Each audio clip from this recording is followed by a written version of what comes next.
Melburnians have spent more time in lockdown than many cities globally. The toll on people's mental health has been dire. Shops shut, schools closed, even playgrounds under police patrol. It's been a time like no other. But there are some businesses still allowed to operate under tough restrictions, and they're playing a pivotal role in helping Melburnians stay upbeat. Saturday morning at the Coburg Farmers Market is a community affair. Primary producers and specialty makers travel from far and wide to sell their goods, including young farmer Paul Mariliotta. We usually distribute the majority to local restaurants. They're not ordering as much, doing takeaway, so the shift has moved to the farmers markets. Farming can be a somewhat isolated pursuit, but when we come to the farmers markets, we connect to the community. So that's a great part of being a farmer, is knowing that the stuff we're harvested, we can see where it goes and who's buying it.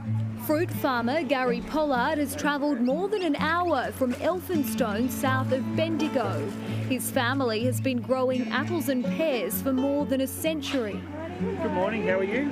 Well, Gary and his wife Heather gave up on selling to supermarkets a decade ago. The markets are their primary source of income. We do multiple markets, 18 a month currently. If we're doing 2 markets a day, we'll have a bit of a competition who sells the most. It's just all in good fun. It's not anything, but yeah, we often joke about the loser's going to do the nudie run round the dam. As shoppers gather outside Coburg, across town, the Queen Victoria market is in full swing. Some of the longest queues seen outside the American Donut Kitchen, a family business operating since 1950.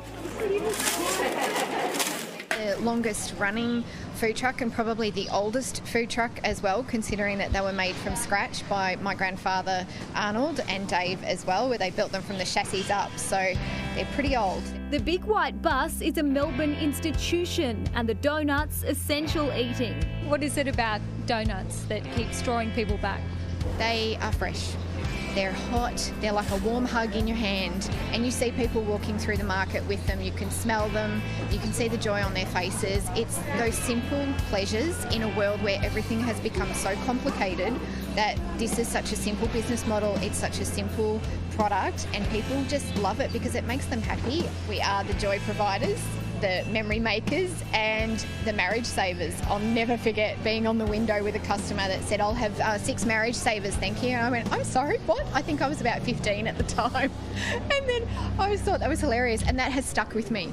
The nostalgic pillows of sugary goodness transport customers back in time. The biggest decision, jam or no jam? No jam. Jam, 100%. No jam, just the fresh. I love them.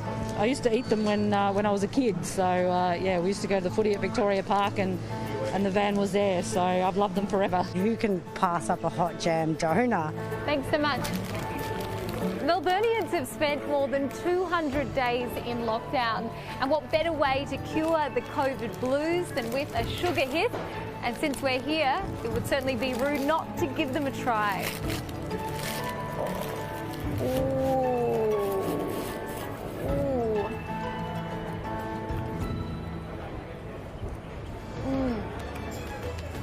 During last year's second wave, many farmers' markets were forced to shut overnight, but the measure was relaxed following community uproar. Vendors hope they don't fall victim to restrictions this time around, as an economic and mental health lifeline for Victorians. Julia Bradley, Sky News, Melbourne.